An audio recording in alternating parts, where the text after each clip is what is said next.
అంటే ఒక్కటి ఇక్కడ మనకు మీ మెజార్టీ తెలంగాణలో రికార్డ్ అనుకుంటాను 58,000 రికార్డేం కాదు కానీ సో మామూలుగా మొదటి 10 మందిలో అట్లా ఉన్నారు.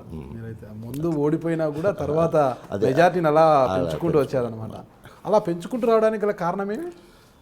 ఒకటి ప్రజలకు అందుబాటులో ఉండడము, అదేవిధంగా గెలిచినా ఓడినా కూడా ప్రజానాయకుడు ప్రజా సంబంధాలు పెంచుకొని గెలుపోవటంలకి విలువ ఇవ్వకుండా ప్రజలతో మమైక్యమైపోవడం. 2 సార్లు ఓడిపోయింది కూడా తక్కువ ఓట్లతోటి ఓడిపోవడంతో చాలా విపరీతమైన సింపతి. తర్వాత నా ప్రత్యర్థి ఇప్పుడు నేను చెప్పిన 3 ఎలక్షన్లలో కూడా ఒక ఆఖరి ఎలక్షన్ల తప్ప మొదటి 2 ఎలక్షన్లలో కడియం శ్రీహరి గారే నా ప్రత్యర్థి. ఆయన 2 సార్లు కూడా ఈ వాజ్ ద మినిస్టర్. మినిస్టర్ ఉన్నప్పుడు 99లో ఆయన మీద పోటీ చేయడం. అన్నాడు ఆయన సోషల్ వెల్ఫేర్ మినిస్టర్ ఉండే. అప్పుడు 4,400 పైచిలతోటి మెజార్టీతోటి ఓడిపోవడం జరిగింది. ఆయన విపరీతంగా మినిస్టర్ ఉన్నాడు, అధికార పార్టీ, చాలా డబ్బులు కూడా బాగా ఖర్చు పెట్టుకోవడం. గెలుస్తాననుకున్న పరిస్థితులలో జస్ట్ 2,300 ఓట్లు అయితే గెలిచే పరిస్థితి ఉండే. అది డబ్బులతోటి మేనేజ్ చేసినది వరంగల్ అంతా చెప్పుకుంటారు. 2004లో టికెట్ రాలేదు, టీఆర్ఎస్ అలయన్స్లో రాలేదు. 2008 బై ఎలక్షన్లు కూడా మళ్ళీ కడియం శ్రీహరి గెలిచాడు. అప్పుడు 2012 ఓట్లు. సో ఇంకా మూడోసారి గెలుస్తాము అనే క్రమంలో మహాకూటమి సిపిఐ, సిపిఎం, టీఆర్ఎస్, టీడీపీ 4 పార్టీలు ఒకటైనాయి. నిజం చెప్పాలంటే ఇక అప్పటికి 3 సార్లు టికెట్ ఇచ్చిన కాంగ్రెస్ ఇక ఇవ్వదు అనుకున్నాను. యాక్చువల్గా ఇక ఇవ్వదు కాబట్టి డూ ఆర్ డై అన్నట్టు దగ్గర ఓ సంవత్సరం అంతా కష్టపడ్డాం లాస్ట్ బై ఎలక్షన్ల తర్వాత. సో ఆ రకంగా 12 ఏళ్ళ అరణ్యవాసం, ఓ సంవత్సరం అజ్ఞాతవాసం, 13 ఏళ్ళ తర్వాత కురుక్షేత్ర యుద్ధంలో గెలిచినట్టు కడియం శ్రీహరి మీద గెలిచి ఆనాడు మొట్టమొదటిసారి 2009లో కాంగ్రెస్ పార్టీ నుండి నేను ఎమ్మెల్యే గెలవడం జరిగింది. ఇంటర్వ్యూ ప్రారంభంలో మీరు ఒక మాట అన్నారు, ఇప్పుడు నాయకుడు అన్నవాడు ప్రజలు ఆడించే వాడిగా ఉండాలి, ఎలా చెప్తే అలా వినాలి అన్నారు. నిజంగా నాయకులు అలా ఆడుతున్నారంటారా ప్రజలు చెప్పినట్లు? సో ప్రజానాయకులు అంతే ఉంటారు, రాజకీయ నాయకులు వేరే తిరుగుంటారు. మీరు ప్రజానాయకుడు, రాజకీయ నాయకుడు? Yes, that what I want impress అని చేసి ఐఎమ్ ఏ పబ్లిక్ లీడర్, నేను ప్రజానాయకుడిని. సో రాజకీయ నాయకుడిగా ఉండడం కూడా నాకు ఇష్టం ఉండదు. ఎందుకంటే రాజకీయ నాయకులకు ఎత్తులు, జిత్తులు, కుట్రలు, కుతంత్రాలు, ఈ మోసాలు, తర్వాత ఆ రకంగా తోటి అది మెకానికల్ అనిపిస్తుంది, అది యాంత్రికం అనిపిస్తుంది, మెంటల్ టార్చర్ ఉంటుంది, అది ప్రజల ఆమోదం ఉండదు. టెక్నికల్గా గెలవచ్చాం కానీ ఆ తృప్తి, గెలిచిన తృప్తి ఉండదు. రిసీవ్ చేసుకున్న ప్రజలు అంత గొప్పగా రిసీవ్ చేసుకోరు.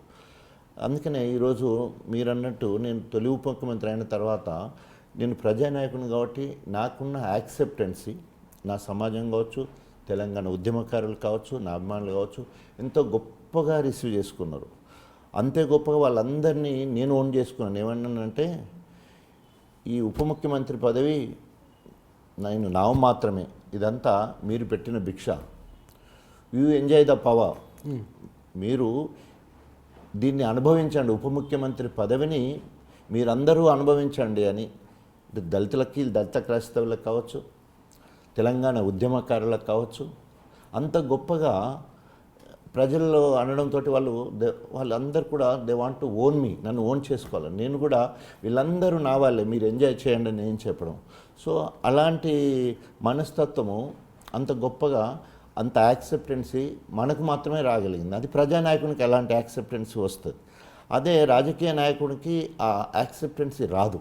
నేను అందుకనే అంటున్నాను. అందుకే రాజకీయ నాయకుడు తర్వాత కడియం శ్రీహరి అయ్యాడు. ఈరోజు is a deputy CM, is a education minister. ఒకసారి చూస్తే ఆ యాక్సెప్టెన్సీ ఉండదు. వై? బికాస్ నా సమాజం ఏదైతే ఎస్సీ మాదిగ కమ్యూనిటీ ఉందో దాదాపు 60 లక్షల మంది తెలంగాణ మొత్తంలో రాజన్న మావోడంటే మావోడు, రాజన్న మావోడంటే మావోడని గొప్పగా చెప్పుకుంటారు. దళిత క్రైస్తవులు కూడా ఉంటాయి, వాళ్ళందరూ కూడా ఓన్ చేసుకుంటారు. ఒక మాదిగనే కాదు, మొత్తము ఎస్సీలో ఉన్న 59 కులాలు అందరూ కూడా నన్ను గొప్పగా చెప్పుకోవడానికి అవకాశం. నేను కూడా గొప్పగా నా కులం పేరు చెప్పుకోవడానికి నేను గర్వపడతాను, గొప్పగా కూడా ఉంటాను. కానీ కారణం ఏదైనప్పటికీ నాది పోయిన తర్వాత నా నియోజకవర్గానికి సంబంధించిన నా ప్రత్యర్థి అయిన కడియం శ్రీహరికి ఇవ్వడంతో ఈ పదవి పోవడానికి కడియం శ్రీహరి కారణమని ఆయన మీద కోపం పెంచుకునే కార్యక్రమం ప్రజలంతా కూడా తెలంగాణ మొత్తంలో కూడా. దాంతోడుగా మీరు మొదట్లో మాట్లాడినట్టు విపరీతమైన సింపతి, విపరీతమైన అభిమానం ఇప్పుడు కూడా నన్ను మీరు అన్నట్టు అంతే గొప్పగా చూస్తారు.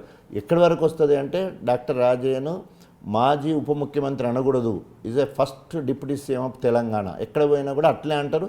దాని మీద పెద్ద పెద్ద వేల సభ్యులతో మీటింగ్ అయిన కాడ అంటారు రాజన్నను ఎవరన్నా మాజీ అనకూడదు, భారతదేశానికి తొలి ప్రధాని నెహ్రూ అంటారు, ఆయనను మాజీ ప్రధాని అనరు.